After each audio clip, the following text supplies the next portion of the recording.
মোহতারাম হাজিরিন,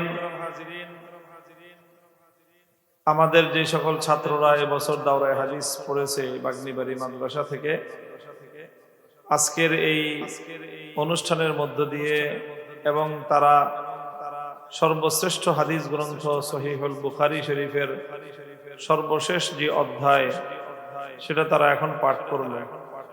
এর মধ্য দিয়ে তাদের এই বছর 9টা হাদিসের কিতাব তারা পড়েছে।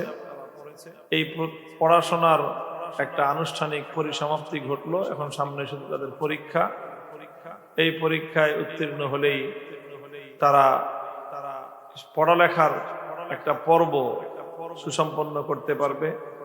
আমরা তাদের সকলের জন্য দোয়া করব, তারা যেন যে উদ্দেশ্য নিয়ে ইলম শিক্ষা গ্রহণ করেছে, তারা যেন সেই ইলমের খেদমত, দ্বীনের খেদমত, ইলমের হক যেন তারা আদায় করতে পারে। আল্লাহ তাদেরকে সে তৌফিক দান করেন। আমি বুখারী শরীফের সর্বশেষ অধ্যায়কে সামনে রেখে এমন কিছু কথা আলোচনা করব যেগুলো আমাদের সকলের জন্যই প্রয়োজন। ইমাম বুখারী রাহমাতুল্লাহ আলাইহি তার সর্বশেষ এই যে অধ্যায়ে খুব গুরুত্বপূর্ণ একটা শিক্ষা উম্মতের কাছে রেখেছেন। সেটা হলো ইসলাম যে সকল বিষয় নিয়ে গঠিত হয়েছে, ইসলামের মধ্যে কিছু বিষয় আছে এগুলোকে বলা হয় আকায়েদ, কিছু বিষয় আছে সেগুলোকে বলা হয় ইবাদাত, কিছু বিষয় আছে যেগুলোকে বলা হয় মুআমালাত, কিছু বিষয় আছে যেগুলোকে বলা হয় মুআশারাত, কিছু বিষয় আছে যেগুলোকে বলা হয় আখলাক। এই 5টা বড় বড় অধ্যায় ইসলামের। আকায়েদ মানে হলো বিশ্বাস, ইবাদাত মানে তো বুঝি নামাজ, রোজা, হজ, যাকাত। মুআমালাত মানে হলো লেনদেন, বিভিন্ন রকমের পারস্পরিক লেনদেন, যত ধরনের লেনদেন আছে। মুআশারাত মানে হলো আচার ব্যবহার, কার সাথে কিরকম আচরণ করতে হবে। এই মুআমালাত এবং মুআশারাতের মধ্যে সব বিষয় চলে আসবে, রাজনীতি, অর্থনীতি, রাষ্ট্র ব্যবস্থা, যা যা আছে সব। আর হলো নিজের আচার আখলাক, নিজের মধ্যে আল্লাহ রাসূল আল্লাহ পাক রব্বুল আলামিন প্রত্যেকটা মানুষের মধ্যে যে চরিত্র রেখেছেন সেই চরিত্রটাকে সংশোধন করা। খারাপ কিছু বৈশিষ্ট্য মানুষের মধ্যে আছে, সেগুলো থেকে মুক্ত হয়ে ভালো বৈশিষ্ট্যের দ্বারা নিজেকে সুসজ্জিত করা। এই সবটার সমন্বয় হলো ইসলাম।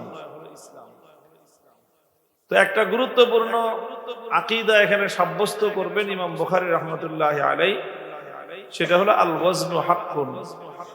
আল্লাহ পাক রব্বুল আলামিন মানুষকে কিয়ামতের দিন যে আল্লাহ বিচার করবেন কিনা, কি ধারণা আপনাদের? মানুষের বিচার হবে। এই জন্যই বলা হয়েছে মালিক ইয়াউমিদ্দিন, তিনি বিচার দিবসের মালিক। বিচার দিবস আছে একটা, আছে না নাই? সবার বিচার হবে। ভালো করলে ভালো পাওয়া যাবে, খারাপ করলে খারাপ পাওয়া যাবে। এই যে বিচার যে করবেন আল্লাহ পাক রব্বুল আলামিন, আল্লাহ চাইলে প্রত্যেকটা মানুষকে যেভাবে ইচ্ছা আল্লাহ সেভাবে একজনকে শাস্তি আর একজনকে পুরস্কার দিয়ে দিতে পারেন ইচ্ছা করলে, কিন্তু আল্লাহ সেটা করবেন না। বরং আল্লাহ প্রত্যেকটা মানুষের ভালো মন্দ দোনোটাকে যাচাই করে, যার ভালো বেশি তাকে পুরস্কার দিবেন, যার মন্দ বেশি তাকে সাজা দিবেন। এখন কার ভালো বেশি কার মন্দ বেশি এটা কিভাবে যাচাই করবেন? এটা আল্লাহ পাক রব্বুল আলামিন কয়েক ভাবে যাচাই করবেন। তার মধ্যে একটা হলো যে আল্লাহ মানুষের ভালো আমল এবং মন্দ আমল এই দুটোটাকে আল্লাহ পরিমাপ করবেন। কি করবেন? পরিমাপ বুঝেন? মানে মাপবেন। মাপা আছে না? কি দিয়ে মাপে? দাড়িপাল্লা ছাড়া কিছু মাপে না? আপনাদের এলাকায় রড মাপে কি দিয়ে? দাড়িপাল্লা দিয়া? হ্যাঁ, স্কেল দিয়ে কি মাপে? রড মাপে। কেরোসিন তেল কি দিয়ে মাপে? দাড়িপাল্লা দিয়া? কি দিয়ে মাপে? লিটার দিয়ে মাপে। বিভিন্ন জিনিস দিয়ে মাপে, সবকিছু দাঁড়িপাল্লা দিয়ে মাপে না। আর এখন তো বাজার ঘাটে দাঁড়িপাল্লা খুঁজেই পাওয়া যায় না। দাঁড়িপাল্লা আছে? মানুষ তো চাইল্ড এলো এখন আর দাঁড়িপাল্লা দিয়ে মাপে না। কি দিয়ে মাপে? এই যে একটা মেশিন থাকে, এটা কি বলে? মিটার বলে, ডিজিটাল মিটার। এই ডিজিটাল মিটার দিয়েই তো মাপে। তো এরকম প্রত্যেকটা জিনিস যেরকম মাপা হয়, এরকম আল্লাহ পাক রব্বুল আলামিন মানুষের ভালো মন্দ আমল এটাকেও মাপার একটা ব্যবস্থা আল্লাহ পাক করবেন। একটা ভালো মন্দ মাপার কি করবেন? ব্যবস্থা আল্লাহ পাক রব্বুল আলামিন করবেন। এখন এটাই হলো মূল বিষয় যে আল্লাহ বান্দার মানুষের ভালো মন্দ আমলকে মাপার ব্যবস্থা করবেন। এখন দুনিয়াতে কিছু মানুষ আছে, আমাদের পুরান ঢাকা কয় হ্যাকরা। আপনাদের এলাকায় কি বলে? হ্যাকরা বুঝেন? গাউরা, এটা কি বলেন আপনারা? ঠেটা বলেন না? গাউরা বলে। আর পুরান ঢাকার ভাষায় কি বলে? হ্যাকরা। হ্যাকরামি করে, হ্যাকরামি, গৌরামি। কি গৌরামি করে? বলে যে মানুষের আমল আবার মাপে কেমন? আমল ধরা যায় না, ছোঁয়া যায় না, দেখা যায় না, এটারে আবার মাপবে কেমন? রোজা রাখলাম, সকাল থেকে সন্ধ্যা পর্যন্ত না খেয়ে রয়েছি, এটার নাম রোজা। এটাকে আবার মাপবে কেমনে আল্লাহ? এইরকম নানা রকম হ্যাকরামি করে, গাউরামি করে কিছু মানুষ এটাকে অস্বীকার করতে চায় যে না, এই মাপামাপি বলতে কিছু নাই। আমি একটা মুখ দিয়ে কথা বললাম, কথা এটা একটা কথা হয়ে গেল, এটা আমার এটাকে ধরে কেমনে, মাপে কেমনে? আমি জিকির করলাম, আল্লাহ আল্লাহ বললাম, অথবা কেউ একজন কাউকে একটা গালি দিল, মিথ্যা কথা বলল, আরেকজনের নামে মিথ্যা অপবাদ দিল, আরেকজনের নামে গীবত শিকায়াত করলো, এগুলো গুনাহ হয় না? মিথ্যা কথা বললে সওয়াব হয় না গুনাহ হয়? আরেকজনের গীবত করলে সওয়াব হয় না গুনাহ হয়? আরেকজনের উপর মিথ্যা অপবাদ দিলে পাপ হয় না নেকি হয়? পাপ হয়। তাহলে এগুলো তো মাপা হবে। তুমি কতগুলো মিথ্যা কথা বলছো, এই মিথ্যা কথাগুলো বলার পরে তোমার কতগুলো পাপ হয়েছে, এগুলো মেপে বের করা হবে। তুমি কতজন মানুষের বিরুদ্ধে বদনাম করছো খামাখা, এগুলো তো গণা হবে এবং মাপা হবে। মাপার পরে তোমার এই বদনামের কতগুলো গুনাহ হয়েছে, সেই গুনাহ তোমাকে বুঝায় দেওয়া হবে। আল্লাহ পাক রব্বুল আলামিন এইভাবে বান্দার মুখের কথা, বান্দার প্রত্যেকটা অ্যাক্টিভিটি, প্রত্যেকটা কাজ, এগুলোকে আল্লাহ পাক রব্বুল আলামিন পরিমাপ করবেন। কিন্তু ওই যে বললাম, দুনিয়াতে কিছু মানুষ আছে কি বললাম? হ্যাকরা আছে, কিছু মানুষ ঠেটা আছে, গাউরামি করে। তারা মানতে চায় না। তারা বলে যে এটা মাপে কেমনে? আমার বান্দার কথা মাপে কেমনে?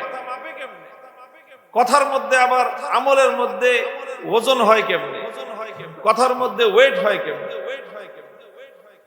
তো মুহতারাম হাজিরিন, ইমাম বুখারী রাহমাতুল্লাহি আলাইহি এটা প্রমাণ করছেন এখানে যে না, বান্দার আমল খারাপ হোক ভালো হোক, বান্দার কথা পাপ হোক নেকি হোক, এটা ওজন করা যাবে, এটা মাপা যাবে। কিভাবে প্রমাণ করছেন? যুক্তি দিয়ে প্রমাণ করছেন? না, কোন যুক্তি দিয়ে প্রমাণ করেন নাই। যুক্তি দিয়ে কেন প্রমাণ করেন নাই? কারণ যুক্তি এমন একটা জিনিস, আমাদের বাংলা ভাষায় বলে যে শাখের করাত। শাখের করাত বুঝেন? আপনারা সব বোবা মানুষ নাকি রে ভাই? শাখের করাত বুঝেন? কারে কয়? হ্যাঁ, শাখের করাত ওই যে এখন তো বড় বড় গাছের গুল আছে না, ইয়া বিরাট, এখন তো এগুলো মেশিন দিয়ে কাটে, একসময় তো এত মেশিন ছিল না। এই বড় বড় গুলগুলো উপরের দিকে উঠায়, তারপরে মাথার উপরে উঠে একজন, নিচে একজন, বড় করাত আছে, এগুলো কি বলে সমিলে। এই করাত দিয়ে এইভাবে কাটে। এটা উপরের দিকে টানলেও কাটে, নিচের দিকে টানলেও কাটে, যাইতেও কাটে, আইতেও কাটে। এটারে বলে কি? শাখের করাত। তো যুক্তি হলো এরকম শাখের করাতের মতো, যাইতেও কাটবে আবার আইতেও কাটবে। আরো সহজ ভাষায় বুঝলে দোমুখা সাপ বুঝেন? কারে কয়? দুই দিকে মুখ আছে, ওদিকে দেখলে মুখ ওদিকে, এদিকে দেখলে মুখ এদিকে। ওদিকে মুখের দিকে দেখলে মনে করবেন ল্যাঞ্জা ওদিকে, এই মুখের দিকে দেখলে মনে করবেন ল্যাঞ্জা ওদিকে। তো যুক্তি হলো এরকম জিনিস, লজিক হলো এরকম জিনিস যেটা দোমুখা সাপের মতো, এর কোনো আগা মাথা নাই, এর ল্যাঞ্জা কোন দিকে মাথা কোন দিকে কেউ বুঝে সারবে না। তো যারা যুক্তির পিছনে পড়ে তারা এরকম জীবনের শেষ মুহূর্তে তারা যুক্তির পিছনে পড়তে পড়তে এমন একটা তারা কানা ধান্দার মধ্যে পড়ে, আমাদের পুরান ঢাকায় বলে কানাওলা। কানাওলা বুঝেন? কারে কয়? মানে খালি ঘুরতেছে, রাস্তা চিনে না। তো যারা এরকম যুক্তির পিছনে পড়ে শেষ পর্যন্ত কানাওলার কাছে এরা ধরা খায়। এটা হলো বাস্তব কথা। এই জন্য ইমাম বুখারী রাহমাতুল্লাহি আলাইহি যুক্তির ধার ধারেন নাই, যুক্তির পিছনে পড়েন নাই। যুক্তির পিছনে পড়লে শেষ পর্যন্ত পরিণামটা কি হয়?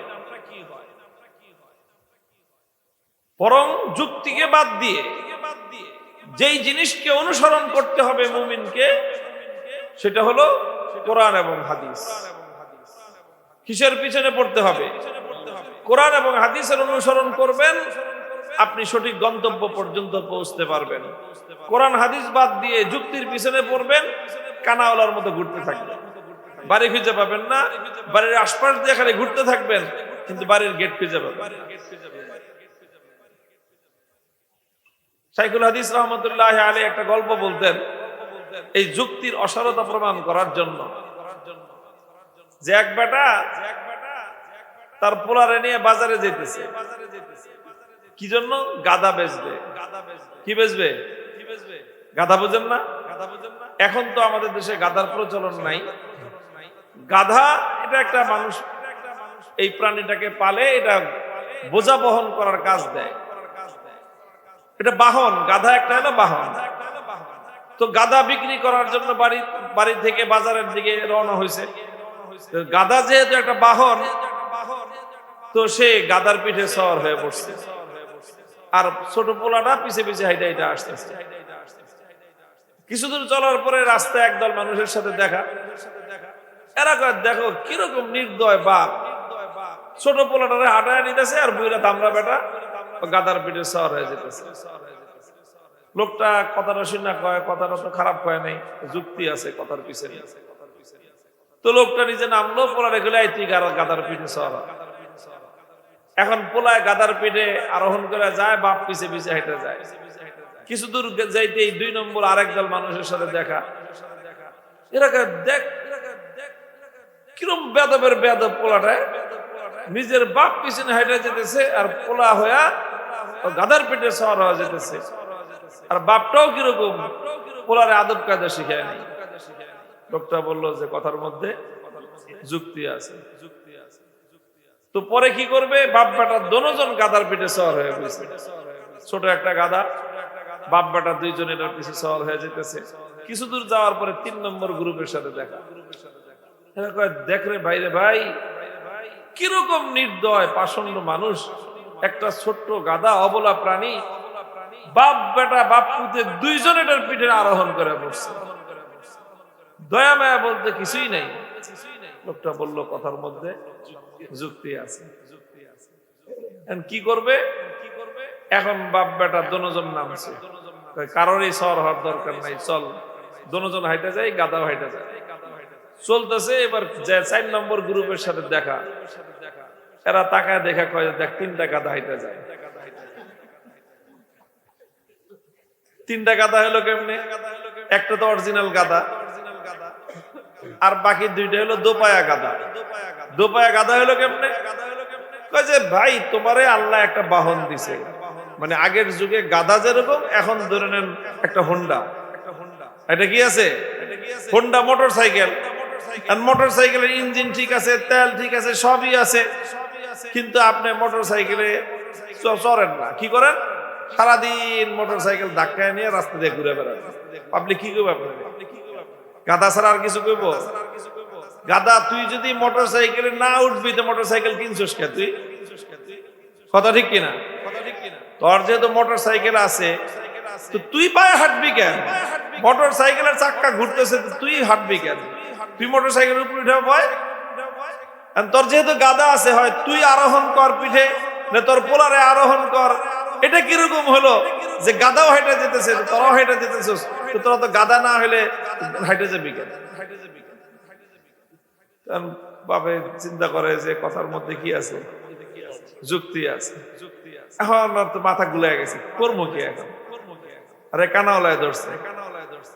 আমি প্রথমে একলা শহর হইলাম নির্দয় বাপ, পোলারে শহর করাইলাম, হইল বেয়াদব পোলা। দুইজনে একসাথে আরোহণ করলাম, দুজন হইলাম পাষণ্ড, দুজন গাদার থেকে নাইমা শেষ পর্যন্ত হয়ে গেলাম কি? এখন লোকটা করলো, এই গাদাটা লগে থাকলেই ঝামেলা, গাদাটা লগে থাকলেই ছেড়ে দিছে, মেজাজ খারাপ হয়ে গাদাটা ছেড়ে দিছে। গাদা তো সারা পাইয়া নাচতে নাচতে জঙ্গলে চলে গেছে। বাপ বেটা দুজন বাড়ি থেকে রওনা হয়েছিল গাদা বেচবে বাজারে গিয়ে, অর্ধেক রাস্তায় গিয়ে এই কাহিনী। এখন তো আর গাদাও নাই, গাদা বেচবে আর কি, খালি হাতে বাপ বেটা দুজন বাড়িতে ফিরে আসছে। বাড়িয়ালি অপেক্ষা করতেছে যে গাদাটা বেচবে 10-12 হাজার টাকা, এই টাকাটা দিয়ে তার বিশাল প্ল্যান, অনেক কিছু কিনবে, এটা বানাবে, ওটা বানাইবে, এই খাওয়াবে, দাওয়াত খাওয়াবে, অনেক কিছু প্ল্যান প্রোগ্রাম করে বাড়িতে বাড়িয়ালি বসে রয়েছে। এখন যখন তারা বাড়িতে ফিরছে, জিজ্ঞেস করছে গাদায় কয় টাকা বিক্রি হয়েছে, টাকা কই? কি বলবে? বাপ পোলার দিকে চায়, পোলা বাপের দিকে চায়। কিছুক্ষণ পরে পোলায় কয়, মা গাদা তো বাপে বেঁচে নেই। গাদা বেঁচে নিতে গাদা কই? তোরা তো খালি হাতে আইছস। কয় গাদা তো বেচতে পারি নাই। এই যুক্তির পাল্লায় পরে বাপে তো গাদা ছেড়ে দিছে, আর এই গাদা নাচতে নাচতে জঙ্গলে গেছে গিয়া। এই কথা শুই না বাড়িয়ালি ঝাঁটা চিনেন? ঝাড়ু কয়, ঝাড়ু ঝাঁটা। ঘরের ভিতর থেকে ঝাঁটা নিয়ে আসছে, বলছে বাপ বেটা দুজন জঙ্গলে যায় গাদা খুঁজা বাইর করে সেটা বাজারে নিয়ে বিক্রি করে টাকা নিয়ে বাড়িতে আসবা। এর আগে যদি বাড়িতে আসছো, ঝাঁটার বাড়ি একটা মাটিতে পড়বে। মোহতারাম হাজিরিন, এটা একটা রূপক গল্প। সত্যিকার অর্থেই যারা কোরআন হাদিস বাদ দিয়ে যুক্তির পিছনে এইভাবে ছুটতে থাকে, যুক্তির পিছনে কখনো এই যুক্তি, কখনো ওই যুক্তি, কখনো 3 নম্বর যুক্তি, কখনো 4 নম্বর যুক্তি, যুক্তির পিছনে ছুটতে ছুটতে শেষ পর্যন্ত নিজের গন্তব্য হারাবে, শেষে নিজের কপালে ঝাঁটার বাড়ি ছাড়া কিছুই জুটবে না। এটাই হলো ইমাম বুখারী রাহমাতুল্লাহি আলাইহি উম্মতের কাছে তিনি এই মেসেজটা দিয়েছেন। বাবু কওলিল্লাহি তাআলা ওয়া নাদাউল মাওয়াজিনাল কিসতা লিয়াউমিল কিয়ামাতি ফালা তুযলামু নাফসুন শাইআ ওয়া ইন কানা মিসকালা হাববাতিন মিন খারদালিন আতাইনা বিহা ওয়া কাফা বিনা হাসিবিন। যে আল্লাহ পাক রব্বুল আলামিন বলেছেন, কোরআনে কারীম আল্লাহ বলেছেন যে আল্লাহ কিয়ামতের দিন মানুষের আমলকে মাপার জন্য ইনসাফের একটা পরিমাপ যন্ত্র আল্লাহ সাব্যস্ত করবেন। আল্লাহ বলেছেন যে এমন ইনসাফের সাথে আল্লাহ পাক বান্দার আমল মাপবেন, ফালা তুযলামু নাফসুন শাইআ, কোন মানুষ বিন্দু মাত্র অন্যায় এবং জুলুমের শিকার হবে না, কারো সাথে বিন্দু মাত্র অন্যায় করা হবে না, ঠকানো হবে না। ওয়া ইন কানা মিসকালা হাববাতিন মিন খারদালিন আতাইনা বিহা ওয়া কাফা বিনা হাসিবিন। আল্লাহ বলেন যে কোন বান্দার আমল যদি সরিষার দানা পরিমাণও হয়, আমি আল্লাহ ওই ছোট্ট ক্ষুদ্রাতি ক্ষুদ্র আমলটাকেও উপস্থিত করব এবং সেটাকে আমি পরিমাপের মধ্যে, ওজনের মধ্যে সেটাকেও আমি শামিল করে যার যার পাওনা পয়সা পয়সা করে আমি আল্লাহ প্রত্যেককে হিসাব বুঝাই দিই। ওয়া কাফা বিনা হাসিবিন। হাজার হাজার কোটি কোটি মানুষ পৃথিবীর প্রথম দিন থেকে শেষ দিন পর্যন্ত দুনিয়াতে আসছে আর আসবে।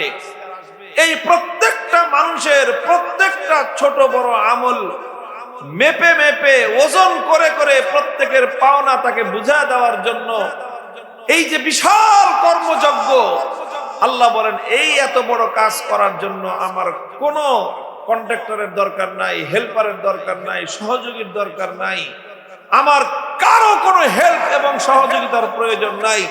এই সমস্ত কাজ করার জন্য আমি আল্লাহ এবং আমার কুদরত একাই যথেষ্ট।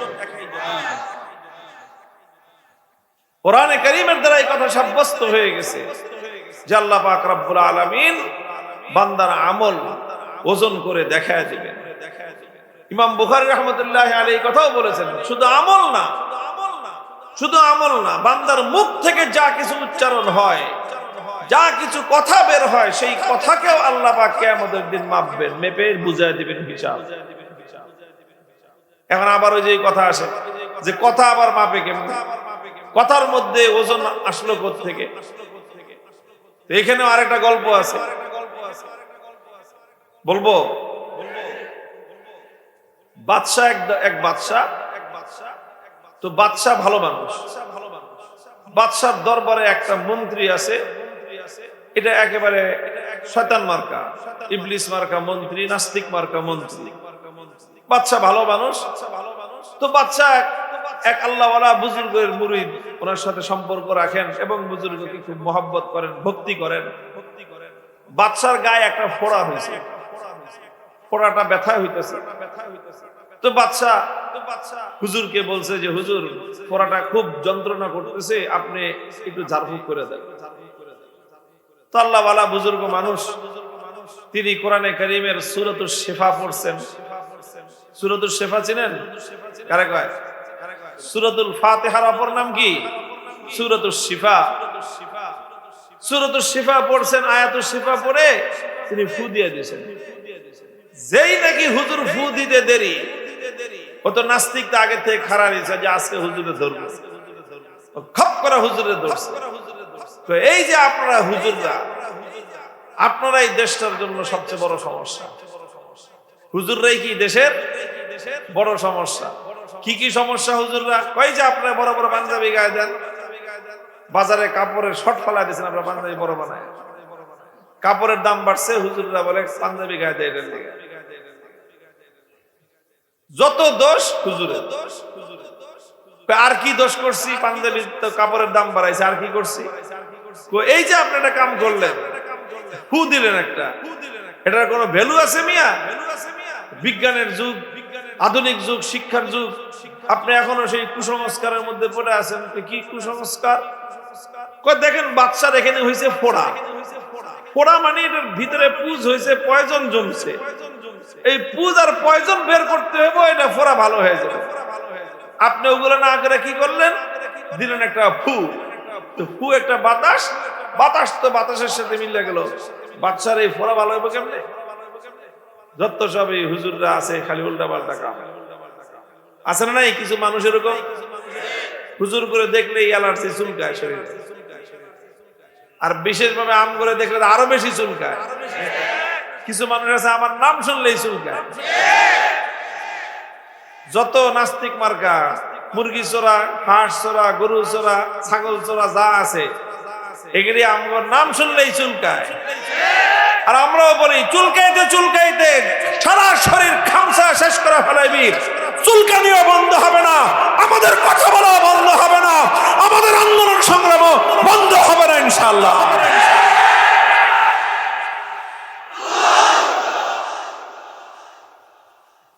তো এই ব্যাটার তো চুলকাইতেছে, এই যে আপনি ফু দিলেন, বাতাস তো বাতাসের সাথে উড়ে গেল, বাতাস গিয়ে বাতাসের সাথে মিলে গেল, বাচ্চার ফোড়া ভালো হইব কেমনে?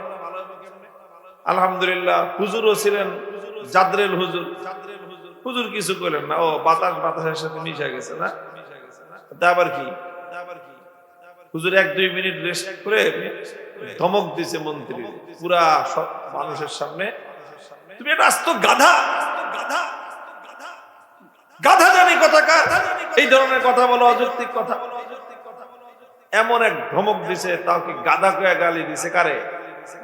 মন্ত্রী রে। এই কথা বইলা বাস হুজুর অন্যদিকে অন্য কাজে মনোযোগী হয়ে গেছে। কি কইছে না গেছে নিজেও ভুলে গেছে।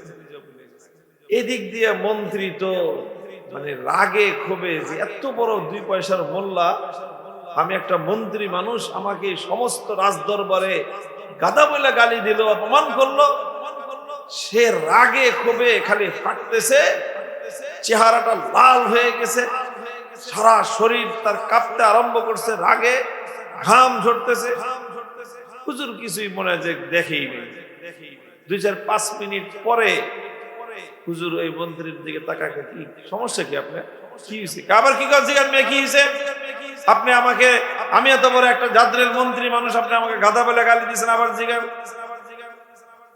গাধা বলে গালি দিছে হয়েছে কি? গাধা, গয়াকার গা, ধয়াকার ধা, মুখের থেকে 2টা শব্দ, বাতাস বেরোয়েছে, বাতাসের সাথে মিশে গেছে। আমি একটা গাধা শব্দ বলছি, এটা মুখের বাতাস, হাওয়া হাওয়ার সাথে মিশে গেছে, আপনার সমস্যা কি?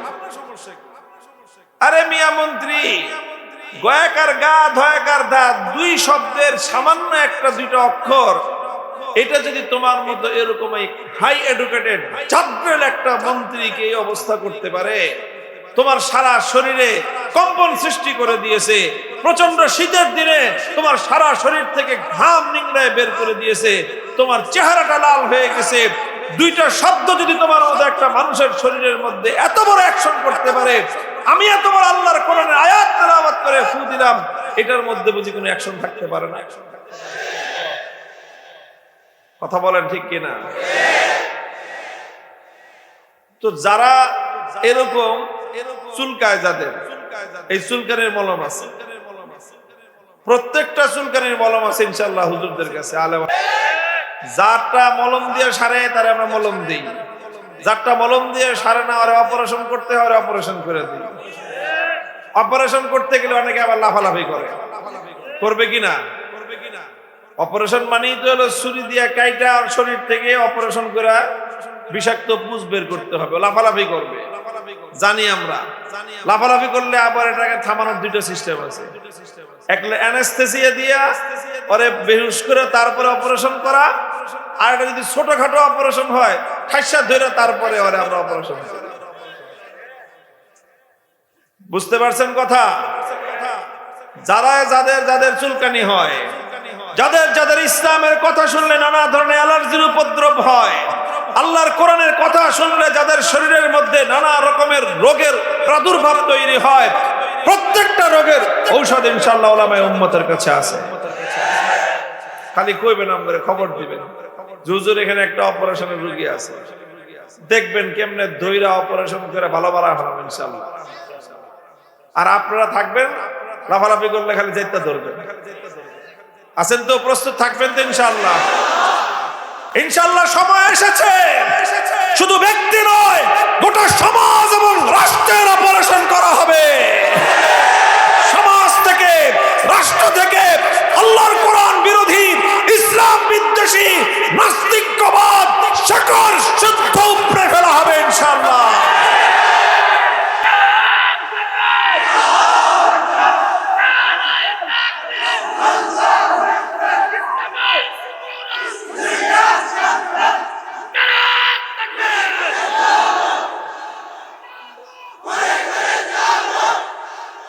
মুহতারাম হাজিরিন, এই জন্য বলতেছিলাম আল্লাহ পাক রব্বুল আলামিন বান্দার কথার মধ্যে ওজন রাখছে, বান্দার আমলের মধ্যে ওজন আছে, বান্দার কথার মধ্যে ওজন আছে, বান্দার আমলের মধ্যে ওজন আছে, এবং সেই ওজন আমার আল্লাহ পাক রব্বুল আলামিন কুদরতের মাধ্যমে সেটাকে পরিমাপ করবেন।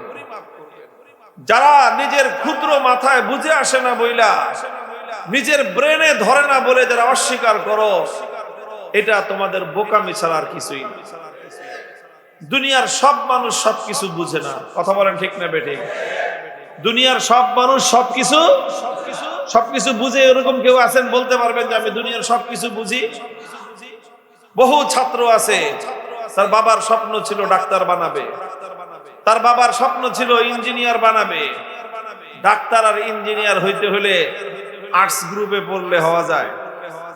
বলেন জোরে, কি করতে হয়? সায়েন্স গ্রুপে পড়তে হবে, তারপরে তুমি ডাক্তার হও বা ইঞ্জিনিয়ার হও। আর্টস পড়লে তুমি হেবা সুশীল, বুদ্ধিজীবী, টকমারানি। বুঝেন নাই? এই আর্টস এর সাবজেক্ট পড়লে এগুলো হওয়া যাবে, আর্টস এর সাবজেক্ট পড়লে কি হওয়া যাবে না? ডাক্তার ইঞ্জিনিয়ার হওয়া যাবে না। ডাক্তার ইঞ্জিনিয়ার হইতে হলে সায়েন্সের গ্রুপে পড়তে হবে, আর সায়েন্সের গ্রুপে পড়তে হলে মেধা ভালো হওয়া লাগে। অনেক তুখোর মেধা না হলে সায়েন্সের গ্রুপে চান্সই পাবে না। কথা ঠিক কিনা? তো যারা নাকি সায়েন্সের গ্রুপে চান্স পাইলো না, কেন পাইলো না? কারণ তাদের মাথা দিয়ে সায়েন্স বুঝে না, এই জন্যই। কথা বলেন ঠিক না বেঠিক? সায়েন্সের সাবজেক্ট তার বুঝে আসে না, এই জন্য টিচাররা ওকে সায়েন্সের গ্রুপে অ্যালাউ করে নাই।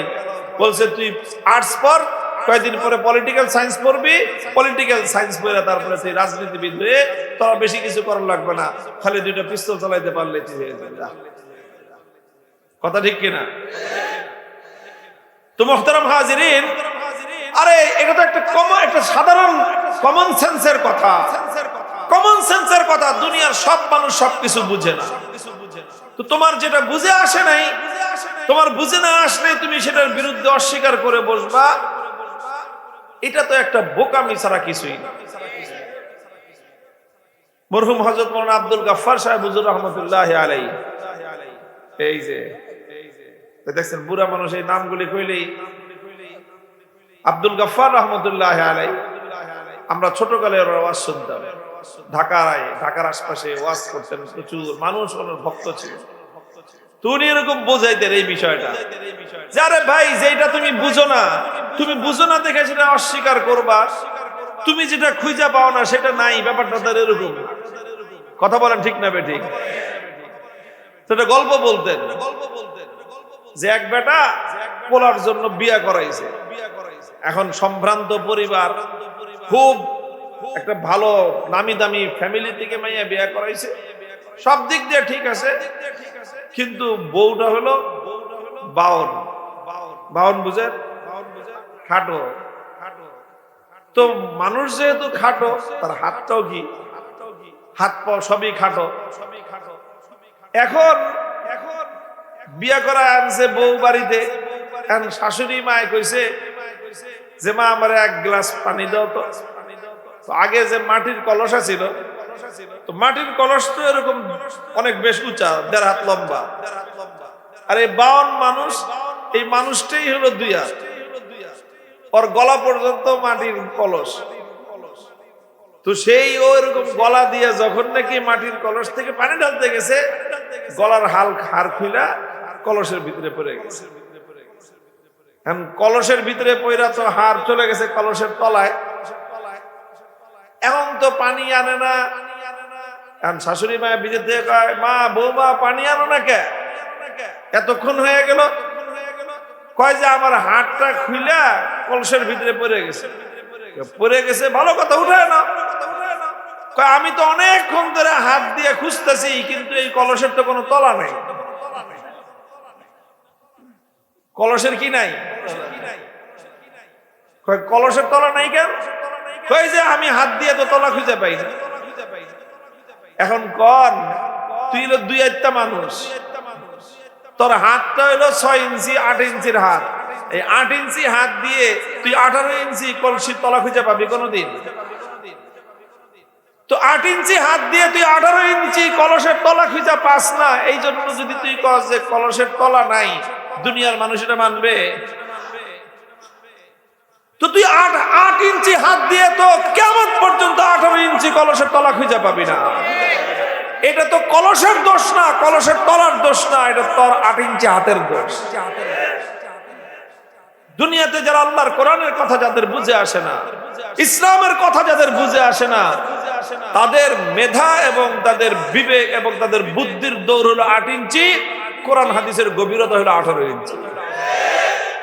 তোর তুই 8 ইঞ্চি বুদ্ধি দিয়ে কোনদিন 18 ইঞ্চি কোরআন হাদিসের তলা তুই খুঁজে পাবি না।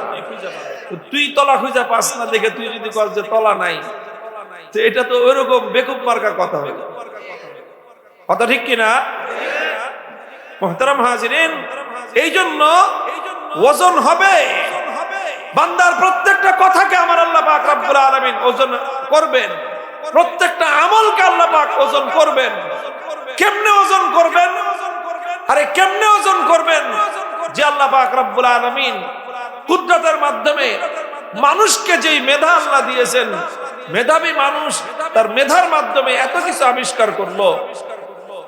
জ্বর, শরীর গরম হয়ে যায়, সেই শরীরের তাপমাত্রা মাপার জন্য এমন যন্ত্র মানুষ আবিষ্কার করলো, থার্মোমিটার।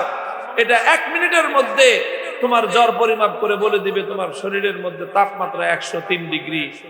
তোমার শরীরের ভিতর দিয়ে রক্ত প্রবাহিত হয়, রক্ত, ব্লাড, সেই ব্লাড কতটা গতিতে প্রবাহিত হচ্ছে মেশিন দিয়ে মেপে মুহূর্তের মধ্যে বলে দেয় যে ব্লাড প্রেসার 120/80, আপনারটা 130/90, আপনারটা হাই প্রেসার, আপনার 160/110, তাড়াতাড়ি ওষুধ খান। আপনারটা লো প্রেসার, আপনারটা আছে 60/100, তাড়াতাড়ি ওষুধ খান। ব্লাড প্রেসার মাপার মতো রক্তের ভিতর দিয়ে, রগের ভিতর দিয়ে রক্ত প্রবাহিত হয়, সেই রক্তের গতি আপনারা পরিমাপ করতে পারেন। আপনার শরীরের মধ্যে ডায়াবেটিস হয়েছে, মুহূর্তের মধ্যে 1 মিনিটের মধ্যে পরিমাপ করে আপনি নিজে বলে দিচ্ছেন যে খাওয়ার আগে 10 পয়েন্ট, খাওয়ার পরে 14 পয়েন্ট। ডায়াবেটিস পরিমাপ করতেছেন। সবকিছু মানুষ পরিমাপ করার যন্ত্র আবিষ্কার করছে কি করে নাই? করতে করতে মানুষ এই পরিমাণ আবিষ্কার করেছে, দুধের সাথে পানি মিশানো হয়েছে। কিসের সাথে? দুধের সাথে পানি মিশানো হয়েছে।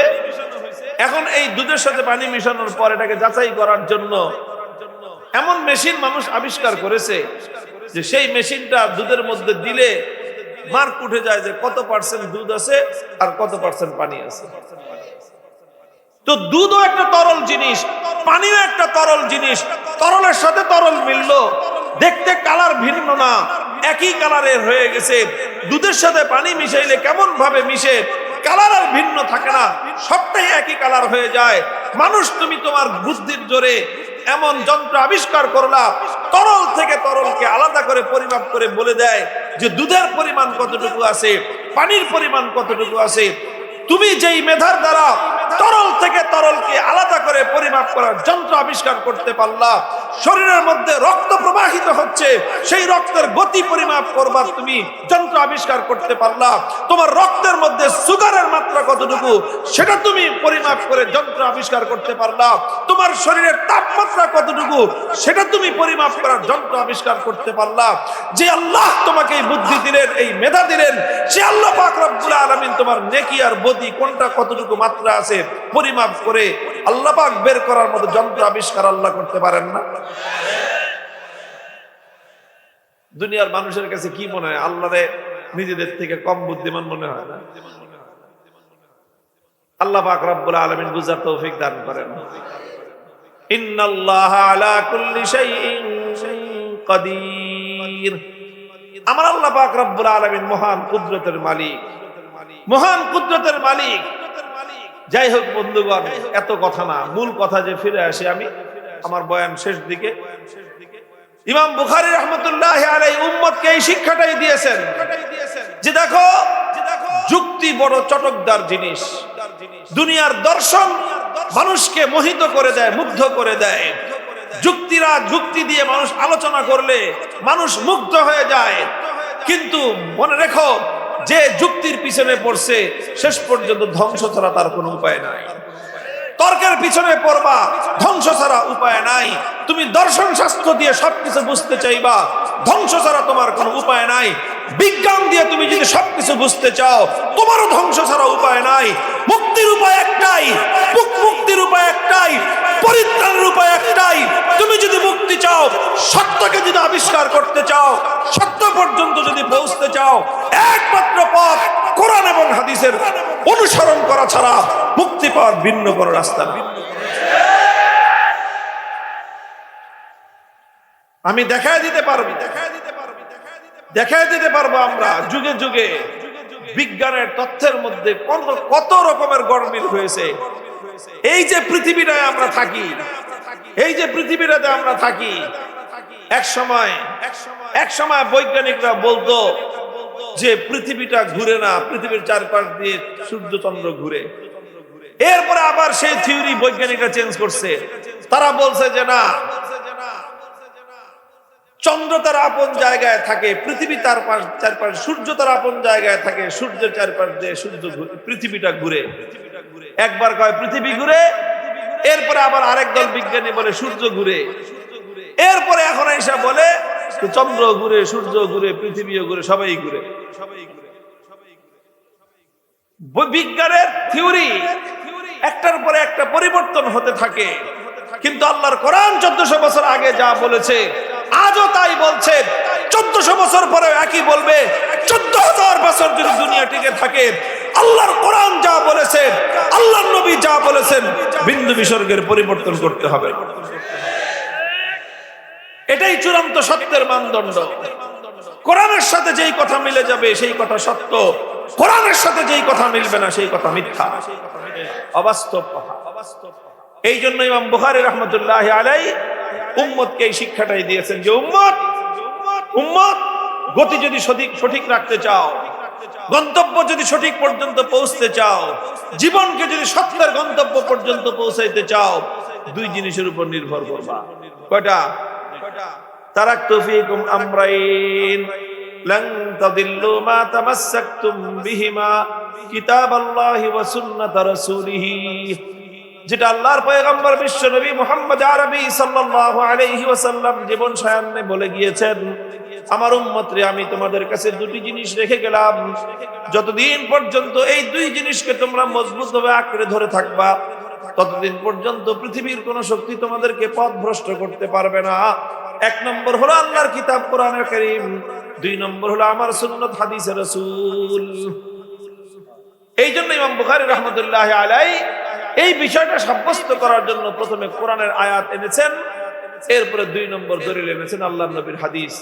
বলেছেন কালিমাতানি হাবিবাতানি ইলার রহমান খাফিফাতানি আলাল লিসান সাকিলাতানি ফিল মিজান। বলেছেন দুটি কথা এমন রয়েছে যেই দুই কথার তিন বৈশিষ্ট্য। এক নম্বর বৈশিষ্ট্য হলো হাবিবাতানি ইলার রহমান, সীমাহীন দয়ালু যে মালিক মাবুদ, ওই মালিকের কাছে বড় বেশি প্রিয়। দুই নম্বর বৈশিষ্ট্য হলো খাফিফাতানি আলাল লিসান, কথা দুটা উচ্চারণ করা খুব সহজ, ছোট্ট ছোট্ট দুটি কথা, বলতে সহজ, মুখস্থ করতে সহজ, কিন্তু সাকিলাতানি ফিল মিজান, সাইজে ছোট হলে কি হবে, যখন এটা কিয়ামতের দিন পরিমাপ করা হবে এর ওজন অনেক ভারী হয়ে যাবে। কথার মধ্যে ওজন আছে না নাই? আল্লাহর নবীর হাদিস দ্বারা কি বোঝা যায়? কথায় ওজন আছে না নাই? মিজান আছে না নাই? কোরআনের দ্বারা প্রমাণ হলো মিজান আছে, হাদিসের দ্বারা প্রমাণ হলো মিজান আছে। বাস ইমাম বুখারীর দাবি সব সাব্যস্ত হয়ে গেল, উম্মতকে তিনি যে জিনিস শিক্ষা দিতে চেয়েছিলেন সেটাও সাব্যস্ত হয়ে গেল। এবার হলো সেই শেষ দুটি কথা।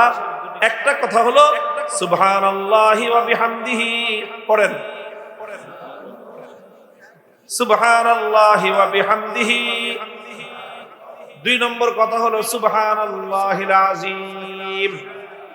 এই দুইটা কথা অনেক ওজনদার, অনেক ভারী। আপনি বলুন হুজুর ভারী কেমনে বুঝলাম? ভারী হলো কেমনে? ব্যাপারটা ভারী কেমনে হয়েছে তোমার বোঝার দরকার নাই, তুমি পড়তে থাকো, কিয়ামতের দিন তুমি ফলাফল পাইবা। দেখবা যখন তোমার আমলের মধ্যে এই কথাগুলি থাকবে, এই কথাগুলি যখন নেকির মিজানের মধ্যে আল্লাহ দিবেন, দেখবা নেকির মিজান ভারী হয়ে গেছে। আল্লাহ পাক রব্বুল আলামিন আমাদের সকলের কিয়ামতের দিন নেকির মিজানকে আল্লাহ ভারী করে দেন। নেকির মিজানকে যেন আল্লাহ ভারী করে দিয়ে আমাদের সকলের জন্য প্রথম দফায় জান্নাতে যাওয়ার সুযোগ করে দেন। এখন আখেরি দোয়া হবে, আপনাকে দাঁড়ায় থাকবেন না চলে যাবেন না বসবেন একটু কষ্ট করে। যারা দোয়ার বসতে বললে চলে যাবেন তারা দাঁড়ায় থাকেন, বুঝলেন? অনেক মনে হয়েছে বসতে বললেই কি করে, ওই চলে যাওয়া শুরু করে। ভাই যাওয়ার দরকার নাই, দাঁড়ায় আছেন দাঁড়ায় থাকেন। আর যারা বসতে বললে চলে যাবেন না তারা বসেন। আচ্ছা বসলে বসেন, না বসলে এখন আমরা শেষ দোয়া করব। আমাদের বুজুর্গানে দ্বীন উলামায়ে কেরাম অভিজ্ঞতার আলোকে বর্ণনা করেছেন, বুখারী শরীফ খতম করে দোয়া করলে আল্লাহ পাক দোয়া কবুল করে থাকেন। বুখারী শরীফের মধ্যে অনেক আয়াত, কোরআনের আয়াত আছে, নবীজির শুদ্ধ শুদ্ধ সহি সহি হাদিসগুলো এখানে আছে। এগুলোর বরকতে আল্লাহ পাক দোয়া কবুল করেন। আমরা এখন একটু দোয়া করব। আমাদের এই ছেলেরা দেখেন, তাদের বাপ মারা তাদের সন্তানদেরকে কলিজার টুকরাগুলিকে পাঠায় দিয়েছেন কোরআন হাদিসের ইলম অর্জন করার জন্য। তারা কোরআন হাদিস চেষ্টা করছেন, মেহনত করছে। তারা 10 বছর 12 বছর, তারপরে পূর্ণ যারা একেবারে মক্তব থেকে পড়ছে, সেখান থেকে তো একেবারে প্রায় 16 বছর তাদের পড়াশোনা করে এই পর্যায়ে এসে তারা উপনীত হয়েছে। তাদেরকে নিয়ে 16 বছরের পড়াশোনার সমাপ্তি ঘটতেছে আজকে। এটা অনেক বড় একটা ঘটনা।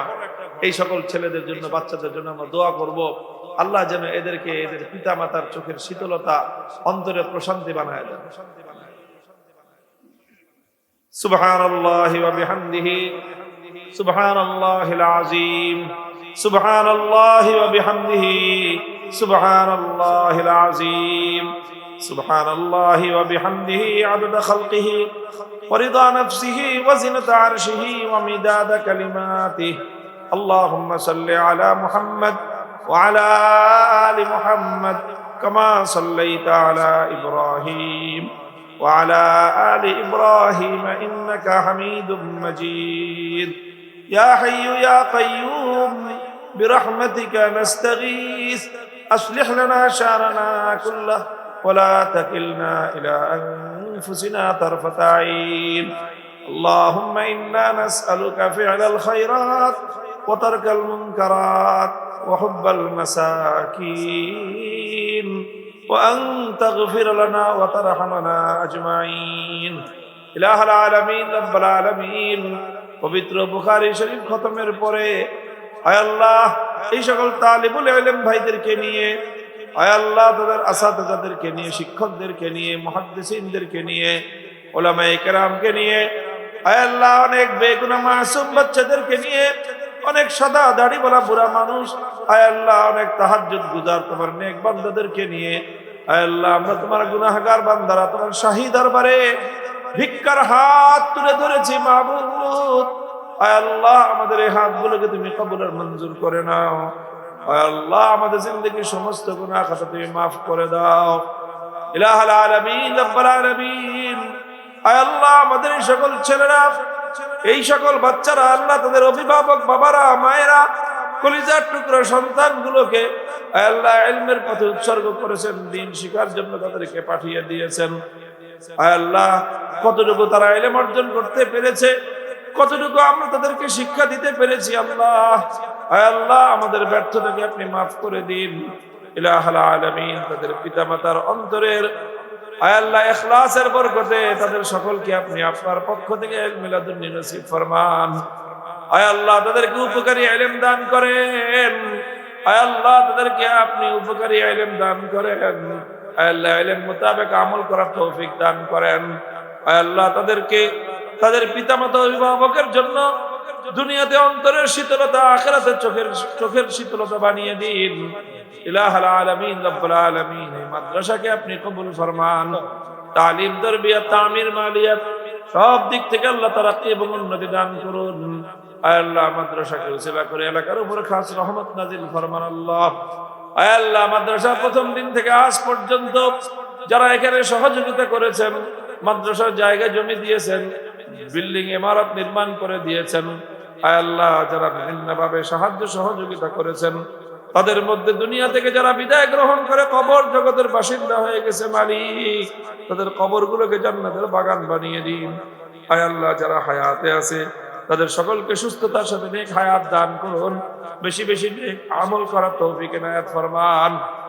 ইলাহাল আলামিন, রাব্বুল আলামিন, অনেক মানুষ হাত তুলেছে আল্লাহ, অন্তরের মধ্যে পেরেশানি আছে, দুশ্চিন্তা আছে, এমন পেরেশানি আছে বলবার কেউ নাই, শুনবার কেউ নাই, বুঝবার কেউ নাই, সমাধান করবার কেউ নাই।